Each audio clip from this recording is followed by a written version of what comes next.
Welcome students, I am Dr. Alpna Goyal and today we are going to read active and passive voice. Active and passive voices. A voice is a very important factor in English grammar.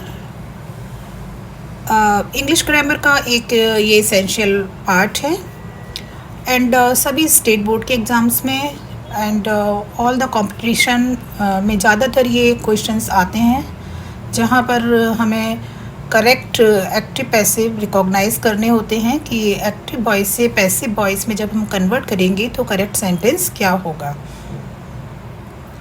In grammar the relationship between the action state of the verb and the subject is expressed in two forms of voice. Grammar में जो हमारा sentence है उसका subject और उस sentence की verb में क्या रिलेशनशिप है, इसको हम दो तरह से एक्सप्रेस कर सकते हैं. एक तो हम अपने सेंटेंसेस को एक्टिव वॉइस में बना सकते हैं या फिर पैसिव वॉइस में. We use these voices unknowingly in our daily life. Mostly the active voice is used in oral communication. ज़्यादातर जो हम सेंटेंस बोलते हैं या लिखते हैं वो हमारे एक्टिव वॉइस में ही होते हैं. The passive voice is used in written communication, especially in newspapers, articles, etc. लेकिन कुछ जगह जैसे कि न्यूज़पेपर्स हैं, आर्टिकल्स हैं और भी कई जगह पैसिव वॉइस में भी हम सेंटेंसेस को बनाते हैं. तो एक्टिव वॉइस और पैसिव वॉइस में हम सेंटेंसेस को किस तरह बनाते हैं, इसको सीखने के लिए हम ये वीडियो देखते हैं. Active voice, the sentences in which the subject performs the action and the object receives the action are said to be in active voice. वो सेंटेंस जहाँ पर सब्जेक्ट एक्शन कर रहा है, जैसे हमारा ये सेंटेंस है जॉन किक्स द फुटबॉल. अब जॉन है हमारा सब्जेक्ट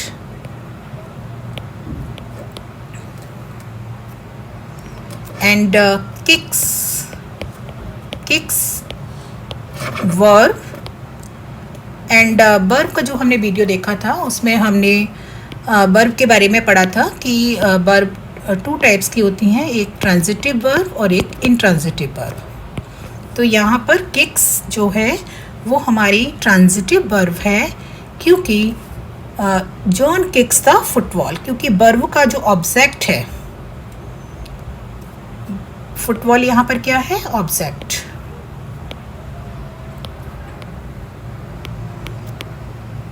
तो in this sentence we see John is subject, kicks is verb and football is object. The sentence in which subject performs the action and the object receives the action. John perform कर रहा है और वो जो verb कर रहा है, वो जो क्रिया कर रहा है उसका impact किस पर पड़ रहा है, फुटबॉल पर. The subject John acts, he kicks the football. In the active sentences, the importance or priority is given to only the subject. जो हमारे active voice के sentences होते हैं उसमें जो हम importance देते हैं वो subject को देते हैं. It gives the question who did the action rather than what happened. Next, passive voice को समझने से पहले हम एक छोटा सा वीडियो देखते हैं जिससे हमें active और passive voice को समझने में आसानी होगी. Active voice versus passive voice. Active voice. The player kicks the soccer ball.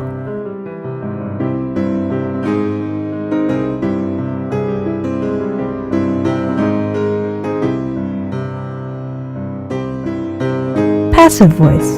The soccer ball is kicked by the player.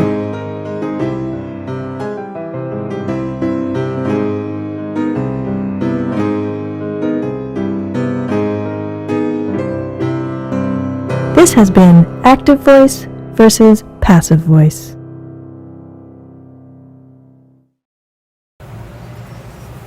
तो इस वीडियो को देखने से हमें पता चला कि एक्टिविटी वही है, उसको हम दो तरह से एक्सप्रेस कर सकते हैं. उसको हम एक्टिव वॉइस में भी एक्सप्रेस कर सकते हैं और पैसिव वॉइस में भी। पैसिव वॉइस को देखते हैं। In passive voices action is given the importance rather than the performer. यहाँ पर हम जो हमारा परफॉर्मर है, हमारा डूअर है, उसको हम इतनी इम्पोर्टेंस नहीं देते हैं। हम जो एक्टिविटी हो रही है, जो एक्शन हो रहा है, वो हमारे लिए ज़्यादा इम्पोर्टेंट है। The football is kicked by John. तो हमारा जो पहला सेंटेंस था जिसमें क्या था कि जॉन किक्स द बॉल। अब हमारा यही सेंटेंस पैसिव वॉइस में किस तरह बनेगा कि the football is kicked by John. तो सब्जेक्ट हमारा पीछे आ गया। अब ये इसके क्या रूल्स होते हैं ये हम आगे पढ़ेंगे।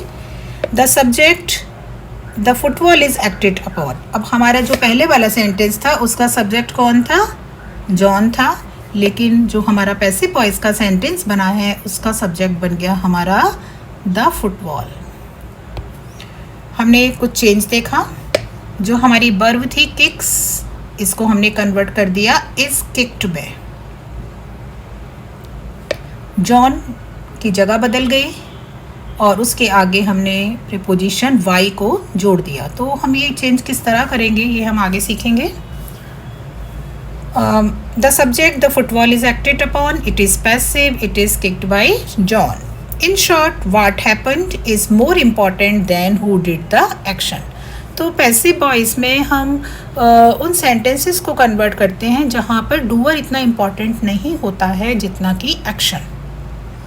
और पैसिव वॉइस में हमारा डूअर या परफॉर्मर ज़्यादा इम्पॉर्टेंट होता है। Next, use of active voice का यूज़ हम कब करते हैं? The active voice is the default voice in English. Default means something that is usual or standard. Most of the time we use active voice, whether we are writing, whether we are speaking. आप कभी भी कोई news सुनिए, कोई newspaper पढ़िए या कोई भी टेक्स्ट पढ़िए तो मोस्टली सेंटेंसेस एक्टिव वॉइस में ही होते हैं। One can change active sentences having transitive verbs, those with a direct object. ये आपको ध्यान रखना है कि हम उन्हीं सेंटेंसेस को पैसिव वॉइस में कन्वर्ट कर सकते हैं जिन सेंटेंसेस में कौन सी वर्ब आती है? हमारी ट्रांजिटिव वर्ब्स। ट्रांजिटिव वर्ब्स कौन सी होती हैं? जिनके बाद हमारा कोई ऑब्जेक्ट आता है। All intransitive verbs can only be in the active voice. और जिन सेंटेंसेस में इंट्रांजिटिव वर्ब्स होती हैं, इंट्रांजिटिव वर्ब्स जिसके बाद कोई ऑब्जेक्ट नहीं आता, तो हम उनको पैसिव वॉइस में कन्वर्ट नहीं कर सकते हैं। ठीक है, तो आपको क्या याद रखना है कि एक्टिव वॉइस से पैसिव वॉइस में वही सेंटेंस कन्वर्ट होंगे जिन सेंटेंसेस में कौन सी वर्ब आएगी? ट्रांजिटिव। जैसे हम एक एग्जांपल यहाँ देखते हैं, colourful parrots live in the rain forest. तो कलरफुल पैरट्स यहाँ पर हमारा सब्जेक्ट हो गया। लिव क्या हुई कि वर्ब, एंड वी सी कि देयर इज़ नो ऑब्जेक्ट, कोई ऑब्जेक्ट नहीं है यहाँ पर। तो क्या होगा? जब यहाँ पर ऑब्जेक्ट ही नहीं है तो हम पैसिव सेंटेंस में कन्वर्ट नहीं कर सकते हैं। This sentence can not be change to passive voice because the sentence does not have a direct object. क्योंकि अगर हम पीछे सेंटेंसेस को देखेंगे तो क्या हमने किया है कि हमने जो सब्जेक्ट था उसको तो हमने ऑब्जेक्ट बना दिया और जो हमारा ऑब्जेक्ट था उसको हमने सब्जेक्ट बना दिया। क्योंकि इस सेंटेंस में कोई ऑब्जेक्ट है ही नहीं, नो ऑब्जेक्ट, तो फिर हम इसको कन्वर्ट नहीं कर सकते हैं। तो आपको ये ध्यान रखना है कि केवल ट्रांजिटिव वर्ब्स वाले सेंटेंस ही पैसिव वॉइस में कन्वर्ट होंगे। यूज़ ऑफ द पैसिव, इससे पहले वाले हमने यहाँ देखा कि हम एक्टिव वॉइस कब यूज़ करते हैं कि मोस्ट ऑफ द टाइम। ये तो डिफ़ॉल्ट वॉइस है इंग्लिश की, ज़्यादातर हमारे सेंटेंसेस एक्टिव ही होते हैं। लेकिन कुछ सिचुएशंस ऐसी होती हैं जहाँ हम पैसिव सेंटेंसेस को भी यूज़ करते हैं। तो देखिए, when and why to be use passive voice कब यूज़ करते हैं? When we want to emphasize the receiver of the action. कुछ सेंटेंसेस ऐसे होते हैं जहाँ हमें जो सब्जेक्ट है वो इतना हमारे लिए इम्पोर्टेंट नहीं होता है। जैसे ये सेंटेंस आप देखिए, Lee Harvey Oswald killed President Kennedy. President Kennedy American president, तो यहाँ पर ही इज़ मोर इम्पॉर्टेंट। तो हम एम्फेसाइज प्रेसिडेंट कैनेडी को करना चाह रहे हैं। तो देखिए क्या बना, president Kennedy was killed by Lee Harvey Oswald. Next sentence देखिए, we don't know who did the action. हमें कभी पता ही नहीं होता है कि इस एक्शन ने को किसने किया, कौन डूअर है, कौन परफॉर्मर है। जैसे सेंटेंस है हमारा कि somebody has stolen my wallet, किसी ने मेरा पर्स चुरा लिया। तो somebody is not so important. तो हम इस तरह के सेंटेंसेस को इस तरह बना देते हैं कि my wallet has been stolen. Third situation देखिए, we think the agent is not important और इंटरेस्टिंग। कभी कभी हम शो ही नहीं करना चाहते कि डूअर कौन है। आप ये ध्यान रखेंगे कि हम डूअर भी कह सकते हैं, हम एजेंट वर्ड भी यूज़ कर सकते हैं, हम सब्जेक्ट वर्ड भी यूज़ कर सकते हैं, एंड हम परफॉर्मर भी यूज़ कर सकते हैं, कोई भी वर्ड यूज़ कर सकते हैं। तो कभी कभी हमारे कुछ सेंटेंसेस ऐसे होंगे कि जहाँ हम बताना ही नहीं चाहते हैं कि एक्शन किसने किया है। Our house is being painted, हमारा घर पेंट किया जा रहा है। अब कौन सी कंपनी कर रही है, कौन लोग पेंट कर रहे हैं, we don't need to mention. तो यहाँ पर भी हम पैसिव वॉइस का यूज़ करते हैं। We are making general statements और announcements. Passengers are reminded to fasten their seat belts. Generally announcement इसी तरह से होते हैं। तो यहाँ पर जो अनाउंसर है वो is not so important. The captain reminds passenger to fasten their seat belts. And next we see, we want to avoid responsibility for our own actions typically found in government reports. Generally इस तरह के sentences हम go through होते हैं कि an error has occurred with your account but every attempt was made to remedy it. कि आपके account में कोई गलती हो गई है और हर तरह से इसको ठीक करने की कोशिश की जा रही है। तो यहाँ पर इस सेंटेंस के द्वारा क्या हो रहा है कि जो भी ऑर्गेनाइजेशन है वो that wants to avoid responsibility, उन्होंने जो भी एक्शन किया है, उनसे जो भी गलती हुई है उसकी वो रेस्पॉन्सिबिलिटी अवॉइड करना चाह रहे हैं। तो इस तरह के सेंटेंसेस हम पैसिव वॉइस में बनाते हैं। तो ये जो सिचुएशंस थी 5, इसमें हमने देखा कि हम पैसिव वॉइस यूज़ करते हैं, otherwise most of the time we use active voice. Now we come to the rules. Basic rules for changing active voices into passive voices. Rule number 1. As mentioned earlier, the structure of sentence will be reversed in passive voice. The places of the subject and the object will interchange. The subject will shift to the place of object and the object will take the place of subject in passive voice. Structure of sentence, ये क्या हो जाएगा, reverse हो जाएगा। ये active voice का sentence structure है और ये पैसिव वॉइस का आप देखिए, जो ही आपका यहाँ सब्जेक्ट है और कैमरा यहाँ पर आपका ऑब्जेक्ट है और वॉइस आपकी वर्ब है। तो क्या हुआ कि कैमरा स्टार्टिंग में आ गया और ही आपका बाद में आ गया।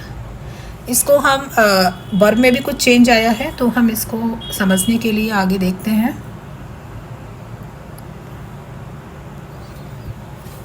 हम एक सेंटेंस ले लेते हैं।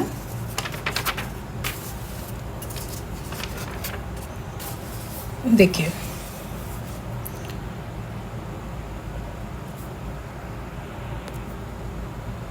he teaches me every day। ये सेंटेंस हमारा एक्टिव वॉइस में है और हम इसको पैसिव में कन्वर्ट करना चाहते हैं।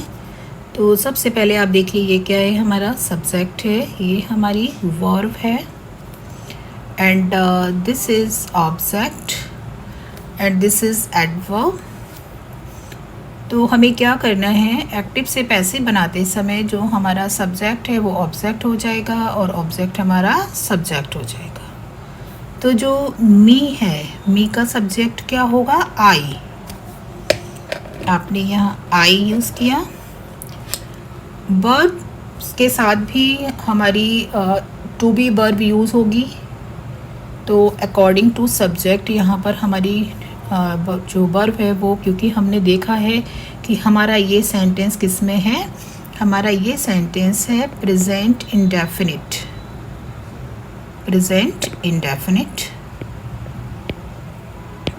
हम जब पैसिव वॉइस बनाएंगे तो हमको सबसे पहले ये रिकॉग्नाइज करना होगा कि हमारा जो सेंटेंस है वो उसका टेंस क्या है, उसके अकॉर्डिंग ही हमारी हेल्पिंग वर्ब लगेगी।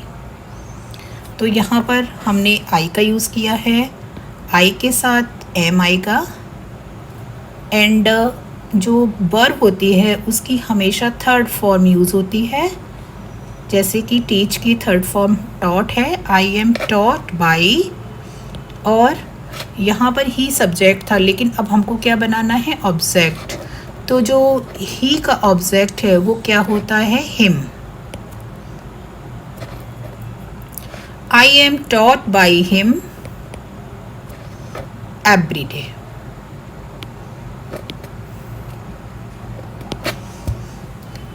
तो आप देख सकते हैं कि पैसिव वॉइस बनाते समय हमें क्या करना है। नंबर 1, हमें सब्जेक्ट को ऑब्जेक्ट बनाना है, ऑब्जेक्ट को हमको सब्जेक्ट। जैसे कि ये सब्जेक्ट था तो यहाँ पर हमने क्या कर दिया, ही का ऑब्जेक्ट यूज़ किया, हिम। मी ऑब्जेक्ट था, इसका हमने सब्जेक्ट बना दिया। और वर्ब में हमने क्या चेंज किए हैं, हमने वर्ब्स में 2 चेंजेस किए हैं। एक तो हमने हेल्पिंग वर्ब यूज़ की है, एंड सेकंड हमने क्या किया है, जो वर्ब थी उसकी हमने थर्ड फॉर्म यूज़ की है।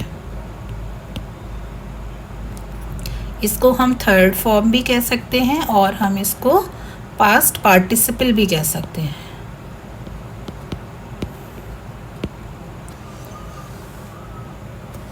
ठीक है, तो ये सेंटेंस हमारा किस में था, प्रेजेंट इंडेफिनिट में। हम एक और सेंटेंस लेते हैं। देखिए, एक्टिव में लिखते हैं पहले, the peon open the gate.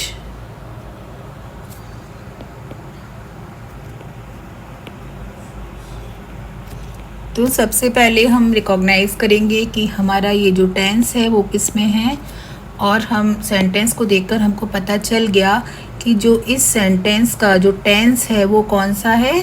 इसको हम सिंपल पास्ट भी कह सकते हैं और हम इसको पास्ट इंडेफिनिट भी कह सकते हैं।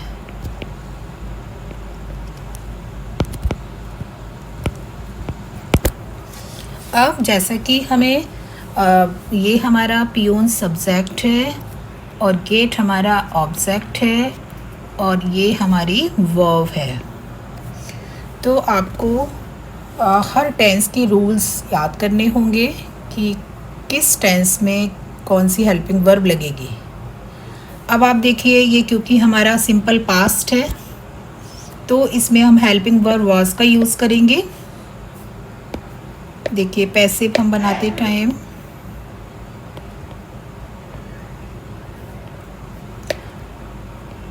जो हमारा ऑब्जेक्ट था द गेट, तो हम इसको क्या बना रहे हैं, सब्जेक्ट बना रहे हैं। और हेल्पिंग वर्ब हम वॉज का यूज़ करेंगे। वर्ब्स हमेशा एक्टिव वॉइस से पैसिव वॉइस बनाते समय हमेशा वर्ब की थर्ड फॉर्म ही यूज़ होती है। तो इसकी जो थर्ड फॉर्म है वो भी ओपन ही है, द गेट वॉज ओपनड। और हम इसमें क्या करते हैं, ऑब्जेक्ट से पहले हम वाई यूज़ करते हैं, why the peon.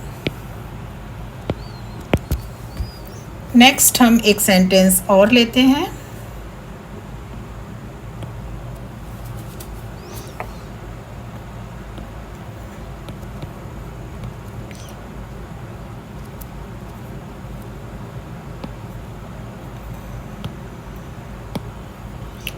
Third sentence है हमारा, he is writing a novel, he is writing a novel. First हमें क्या करना है, हमको रिकॉग्नाइज़ करना है कि इसका टेंस क्या है।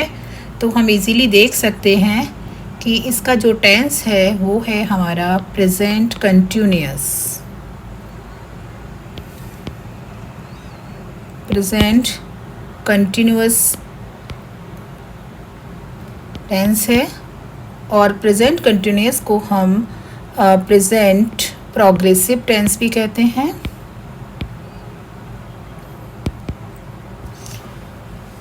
अब हम इसको सेम उसी तरह से, जैसे ये हमारा सब्जेक्ट है और ये हमारा ऑब्जेक्ट है और ये हमारी क्या है, वर्ब है, तो हम इसको चेंज करेंगे। इसको चेंज करने के लिए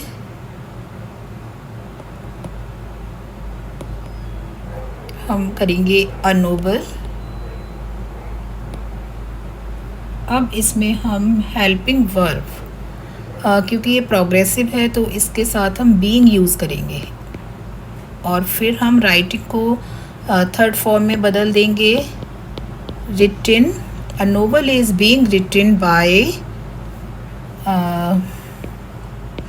और ही का जो ऑब्जेक्ट होता है वो होता है हिम। तो इसमें हम कन्वर्ट कर देंगे। तो इस तरह से अभी हमने दो एग्जांपल प्रेजेंट के देखे और एक सिंपल का देखा, सिंपल पास्ट का। तो ये हम एक बार जब पढ़ेंगे तो बहुत इजी होते हैं एक्टिव से पैसिव वॉइस को कन्वर्ट करना, तो हमको लर्न हो जाएंगे। Now we if we revise, तो देखिए सबसे पहले वाला रूल आपको क्या याद रखना है कि आपको जो स्ट्रक्चर ऑफ सेंटेंस है उसमें सब्जेक्ट और ऑब्जेक्ट की पोजीशन चेंज कर देनी है। Subject will shift to the place of object and object will take the place of subject in passive voice, जो कि हमने अभी इन 3 एग्जाम्पल्स से सीखने की कोशिश की। अब हम आते हैं रूल नंबर 2 पर। When there are 2 objects in an active sentences, there are 2 possible active sentences and 2 possible passive sentences. कई बार क्या होता है कि हमारा जो सेंटेंस होता है उसमें 2 ऑब्जेक्ट होते हैं। देखिए अभी हमने जितने भी एग्जाम्पल्स देखे थे उसमें सभी में एक ही एग्जाम्पल, एक ही ऑब्जेक्ट था। जैसे इसमें भी आप देखिए एक ही ऑब्जेक्ट है, ये वाला जो हमारा एग्जाम्पल था इसमें भी एक ही ऑब्जेक्ट था, एंड इन दिस वन इसमें भी केवल एक ही ऑब्जेक्ट था। तो अब हम देखते हैं कि कुछ ऐसे सेंटेंसेस भी होंगे जहाँ पर हमारे 2 ऑब्जेक्ट होते हैं। तो क्या होगा कि ऐसे सेंटेंसेस को हम एक्टिव में भी 2 तरह से लिख सकते हैं, और जब हम पैसिव बनाएंगे तो उनको भी हम 2 तरह से बना सकते हैं। जैसे आप देखिए sentence number 1, the professor gave the students the books. तो इस सेंटेंस में हमारे 2 ऑब्जेक्ट हैं। देखिए प्रोफेसर हमारा सब्जेक्ट हो गया, गेव हमारी वर्ब हो गई, और जो स्टूडेंट्स है एक ऑब्जेक्ट तो ये हो गया और दूसरा ऑब्जेक्ट द बुक्स हो गई। ऑब्जेक्ट 1, ऑब्जेक्ट 2, 2 ऑब्जेक्ट हो गए। इस सेंटेंस को हम इस तरह भी लिख सकते हैं, the professor gave the books to the students. ये दोनों सेंटेंस हमारे किस में है, एक्टिव वॉइस में है।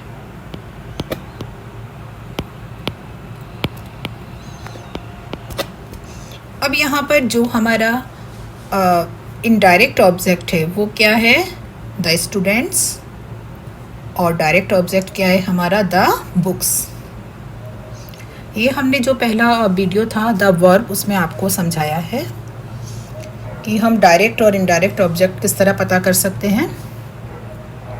कि अगर हम क्वेश्चन बनाएंगे सेंटेंस का कि प्रोफेसर ने क्या दिया, तो जिसका व्हाट का आंसर आएगा तो वो हमारा डायरेक्ट ऑब्जेक्ट है, और किसको दिया, whom, तो वो हमारा इनडायरेक्ट ऑब्जेक्ट है। आप रिवीजन के लिए फिर से आप वर्ब वाला वीडियो देख सकते हैं तो आपको और अच्छे से याद हो जाएगा। तो हम देख रहे हैं कि इस सेंटेंस में हमारे दो ऑब्जेक्ट आए हैं, तो हम एक्टिव में भी दो तरह से इस सेंटेंस को बना सकते हैं, और जब हम पैसिव बनाते हैं तो उसमें भी हम दो तरह से इस सेंटेंस को बना सकते हैं। An indirect object is very often a person, a direct object a thing. ज़्यादातर इनडायरेक्ट ऑब्जेक्ट एक व्यक्ति होता है और डायरेक्ट ऑब्जेक्ट क्या होती है, कोई चीज़। When a direct object is followed by an indirect one, we put it in front of the indirect object. अब आप देखिए इसको हम पैसिव वॉइस में किस तरह बना रहे हैं। The students were given the books by the professor. जैसे क्या था, professor gave the students the books. इसको चलिए मैं आपको यहाँ समझा देती हूँ। The professor gave the students the books.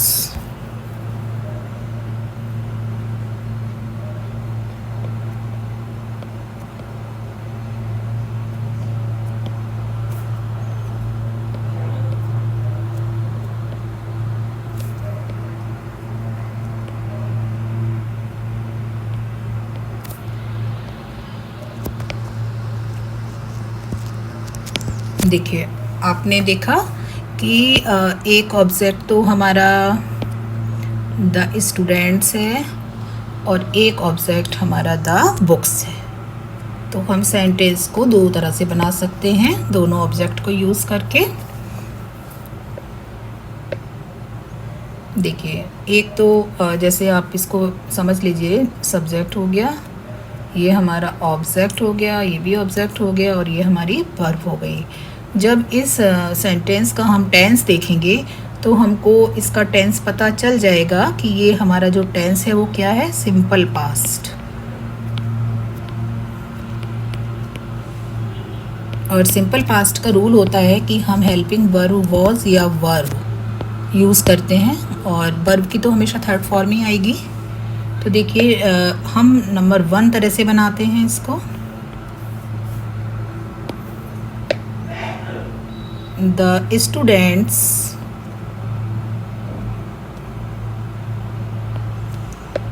क्योंकि स्टूडेंट्स प्लूरल है तो हम यहाँ पर वर यूज़ करेंगे। द स्टूडेंट्स वर, गिव की जो थर्ड फॉर्म है वो होती है given. Students were given the books, और यहाँ पर हमारा जो सब्जेक्ट है उसको हम ऑब्जेक्ट बनाएंगे, और उससे पहले हम बाय यूज़ करेंगे, by the professor.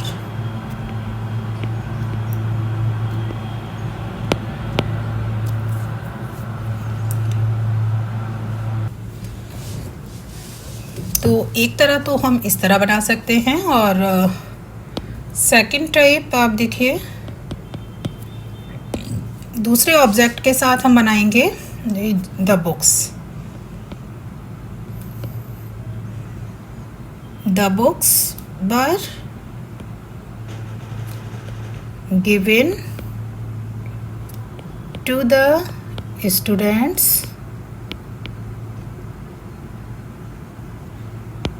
by the professor.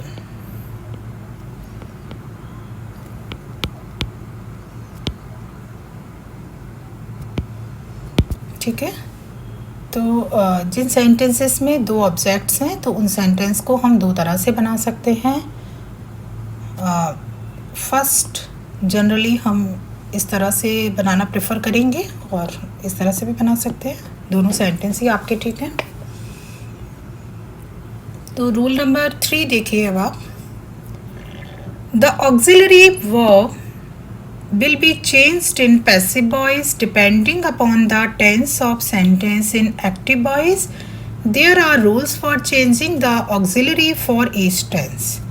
तो अभी हमने 4 सेंटेंसेस किए हैं, तो आप देख रहे हैं कि जैसे कि सिंपल पास्ट आया तो हमने वर्ब के साथ वर्ब की थर्ड फॉर्म यूज़ की।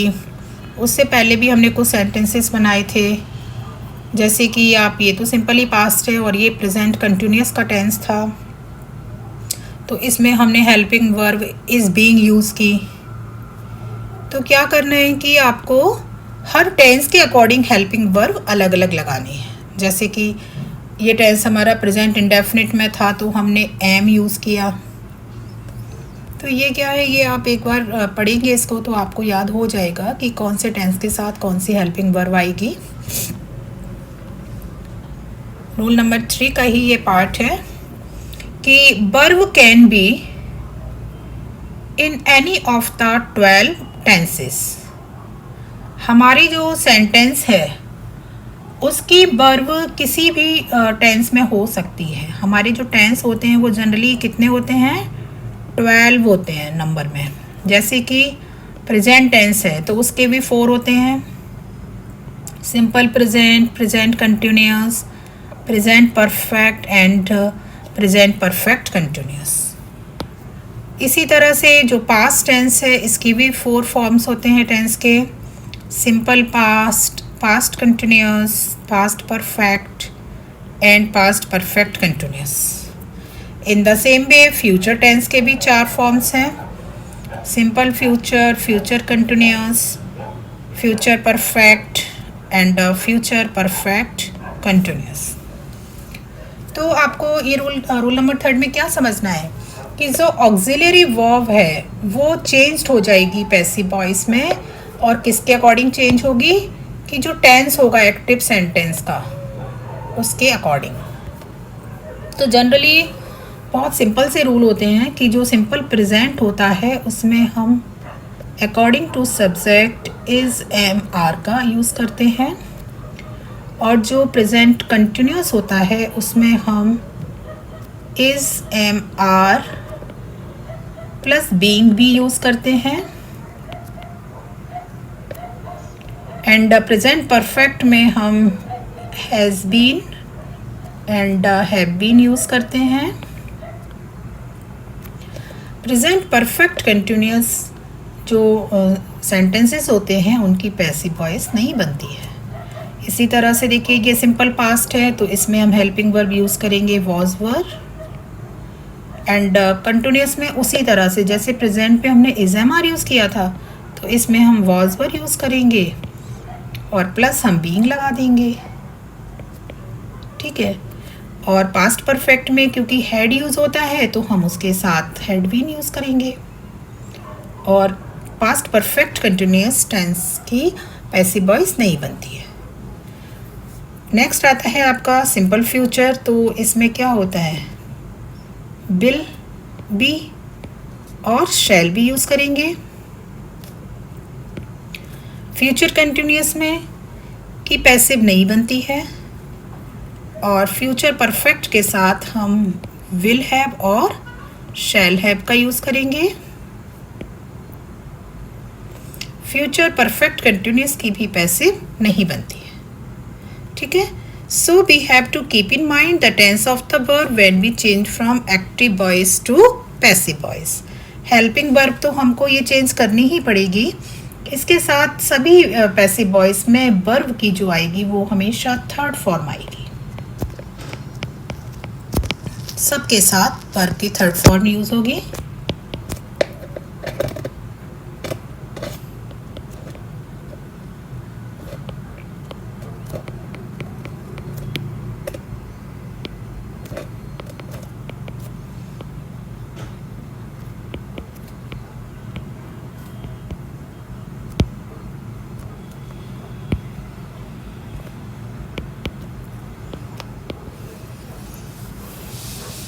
तो आपने अभी 3 रूल देखे। पहला रूल आपने क्या देखा था कि हम सब्जेक्ट को ऑब्जेक्ट और ऑब्जेक्ट को सब्जेक्ट बनाएंगे। उसके बाद हमने सेकंड रूल देखा था कि अगर हमारे 2 ऑब्जेक्ट होंगे तो हम 2 तरह से पैसिव बना सकते हैं। थर्ड हमने रूल देखा कि ऑक्सिलरी वर्ब हम टेंस के अकॉर्डिंग यूज़ करेंगे। और उसके बाद जो ये वाला मैंने आपको समझा दिया है कि जो हमारे present perfect continuous, past perfect continuous, future perfect continuous, future continuous, इनकी पैसिव नहीं बनेगी। उसके साथ ही सेंटेंस हैविंग इंट्रांजिटिव वर्ब्स, जिन सेंटेंसेस में इंट्रांजिटिव वर्ब्स है, जिन वर्ब्स का कोई ऑब्जेक्ट ही नहीं है, नो ऑब्जेक्ट, तो फिर उन सेंटेंसेस की भी पैसिव नहीं बनेगी। नेक्स्ट रूल नंबर 4 आता है Only past participle or third form of verb will always be used as main verb in passive voice for all tenses. No other form of verb will be used as the main verb. तो हमने देख लिया helping verb तो according to tense लगेगी और जो हमारी main verb है उसकी हमेशा थर्ड फॉर्म ही यूज़ होगी. थोड़ा सा आपको रिवीजन करा देते हैं कि we know that verbs also have 4 forms. हमारी जो वर्ब्स होती हैं उनकी 4 फॉर्म्स होती हैं. Present tense, past tense, present participle and past participle forms. देखिए जैसे हमने एक एग्जांपल ले लिया सिट, तो जो सिट है वो क्या है हमारी प्रेजेंट फॉर्म. सेट ये हमारी पास्ट फॉर्म हो गई, पास्ट टेंस की फॉर्म हो गई. सिटिंग ये हमारी प्रेजेंट पार्टिसिपल हो गया और सेट ये हमारी पास्ट पार्टिसिपल फॉर्म हो गई. एक वर्ब का एग्जांपल और यहाँ समझाया गया है आपको. जैसे हाइट है, इसका जो पास्ट टेंस की फॉर्म होगी वो हिट हो जाएगी और इसकी जो प्रेजेंट पार्टिसिपल है वो हो जाएगा आपका हाइडिंग एंड पास्ट पार्टिसिपल हो जाएगा हिडन. तो आपको पैसिव वॉइस बनाते समय क्या ध्यान रखना है कि आपको मेन वर्ब की हमेशा थर्ड फॉर्म ही यूज़ करनी है. Rule number 5, the word by will be use before subject in passive voice. जैसे कि सी ड्रिंक्स वाटर, तो हमने शी का क्या बना दिया, सी यहाँ पर हमारी सब्जेक्ट है और यहाँ पर क्या बना दिया हमने ऑब्जेक्ट. तो हमको क्या करना है कि हमको बाई को यूज़ करना है, वर्ड बाई कनेक्ट करना है. अब हम कोई और भी एग्ज़ाम्पल ले सकते हैं. जैसे हमने एक एग्ज़ाम्पल ले लिया कि राम विल प्ले क्रिकेट.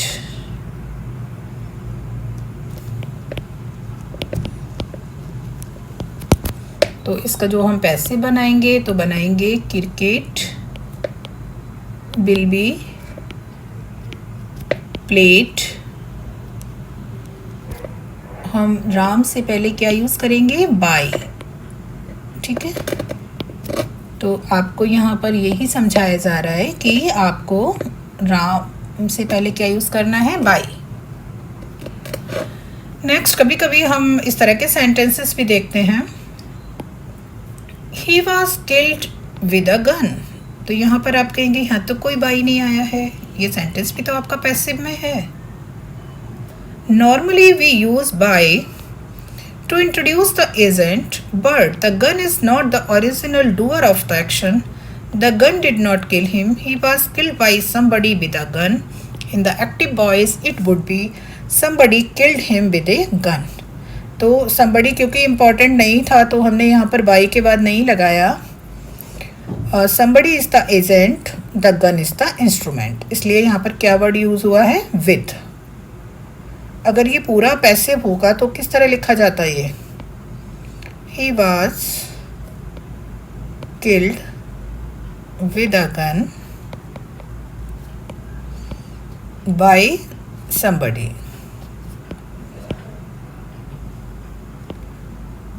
क्योंकि somebody इज़ नॉट इम्पॉर्टेंट इसलिए हमने ये जो इतना पार्ट है इसको हमने शो नहीं किया है. तो this sentence is right. Next we see rule number 6. Other words such as with or to may also be used instead of word by depending upon the subject of the sentence. These words are used in a very few cases. The word by is used in the most cases. कुछ जैसे कि ज़्यादातर तो by word he use होगा, लेकिन कुछ sentences में with भी आ सकता है और टू भी आ सकता है. तो आप इसको भी सीख लें. जनरली एग्ज़ाम में इस तरह के क्वेश्चंस पूछ लिए जाते हैं तो आपको इसकी नॉलेज भी होना ज़रूरी है. आई नो हिम, मैं उसको जानता हूँ. आपने देख लिया कि ये टेंस क्या है हमारा, प्रेजेंट है, सिंपल प्रेजेंट या present indefinite. I know him, मैं उसको जानता हूँ, तो हमने ही ऑब्जेक्ट को सब्जेक्ट बना दिया, हेल्पिंग वर्ब इज़ यूज़ की और नो की थर्ड फॉर्म हमने नोन लगा दी और हमने बाई की जगह किससे जोड़ा है, टू से, क्योंकि नो के बाद क्या आता है, टू. तो आप इसको याद रखेंगे।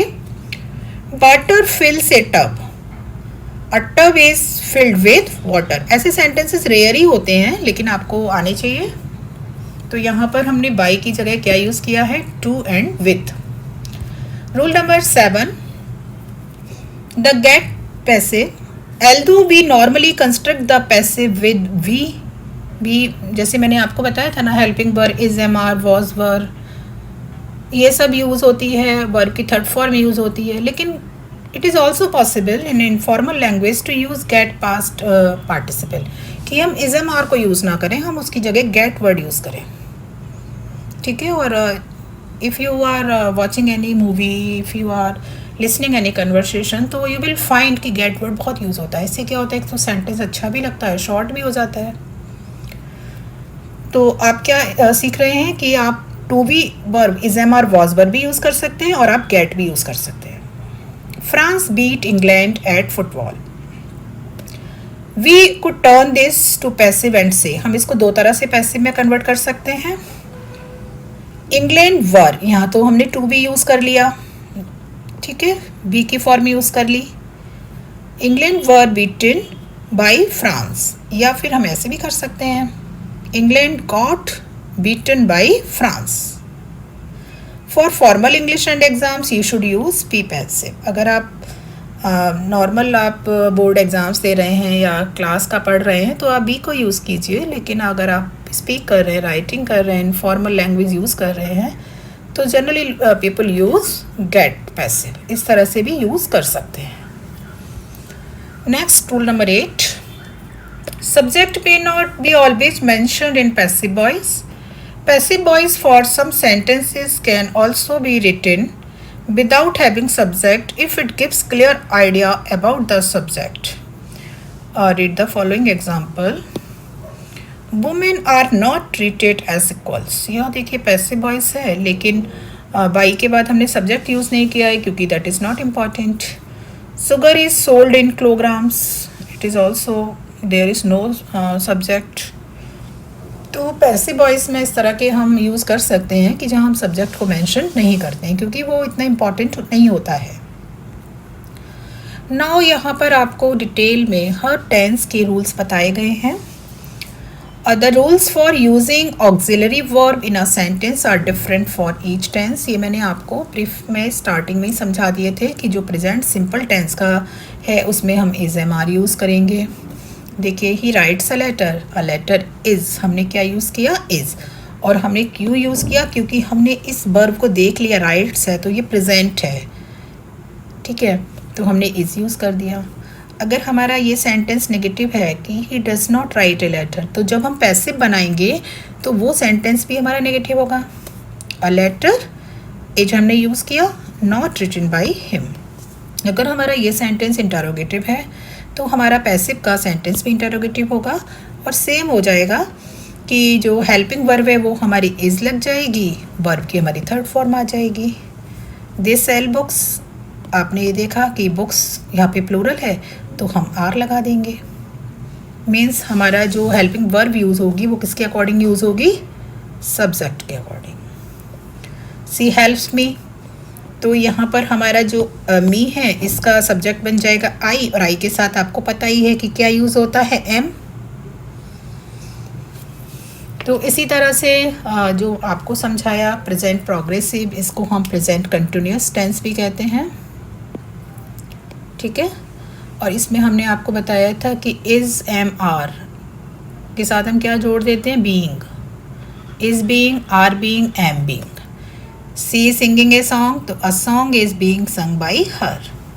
इसी तरह आप एक इंटरोगेटिव भी देख लीजिए, is she singing a song, तो इज अ सॉन्ग, उसके बाद सिंगिंग से पहले हम लगा देंगे बीइंग और वर्ब की थर्ड फॉर्म लग जाएगी, ठीक है। Present perfect tense, he has completed the work, तो इसमें हम क्या लगाते हैं, हैज़ बीन और have been. The work has been completed by him, तो ये प्रेजेंट के तीनों फॉर्म्स हो गए। पास्ट की फॉर्म्स में जैसे हमने प्रेजेंट में इज, एम, आर लगाया था, इसमें हम वाज वर्ब लगा देंगे, सेम तरीका रहेगा। पास्ट प्रोग्रेसिव मतलब पास्ट कंटिन्यूस, इसमें भी वही रहेगा जैसे प्रेजेंट में हमने इज एम आर बीइंग लगाया था, इसमें हम वॉज बीइंग वर बीइंग लगा देंगे। नेक्स्ट पास्ट परफेक्ट, जैसे प्रेजेंट परफेक्ट में था हमारा, यहाँ पर क्या था, हैज़ बीन और हैड बीन, हैज़ बीन और हैव बीन था, तो यहाँ हो जाएगा हमारा, ये हमारे प्रेजेंट में थे तो पास्ट में हमारा क्या हो जाएगा, हैड बीन हो जाएगा। Next future simple, she will, तो बिल के साथ हम क्या लगाएंगे, बिल बी। फ्यूचर परफेक्ट में विल हैव है तो इसके साथ क्या लग जाएगा, विल हैव बीन। तो आपको ये रूल्स याद रखने हैं। और एक जो इम्पॉर्टेंट रूल है कि a good rule of thumb is to try to put the majority of your sentences in the active voice unless you truly can't write your sentence in an other way. आप ज़्यादातर अपने sentence whether you are speaking whether you are writing, आप ज़्यादातर active voice को ही use करिए। आप passive voice तभी use करिए जब आप उस चीज़ को एक्टिव वॉइस में नहीं कह सकते हो। तो आई होप कि आपको एक्टिव सेंटेंसेस से पैसिव वॉइस किस तरह से बनाएंगे आपको समझ में आया होगा। और हमारा जो नेक्स्ट वीडियो होगा उसमें हम कुछ डिफ़िकल्ट इंटरोगेटिव सेंटेंसेस लेंगे, साथ ही इम्पेरेटिव सेंटेंसेस को हम पैसिव वॉइस में कन्वर्ट किस तरह करते हैं ये भी सीखेंगे। Thanks for watching the video and good luck for your studies. Thank you.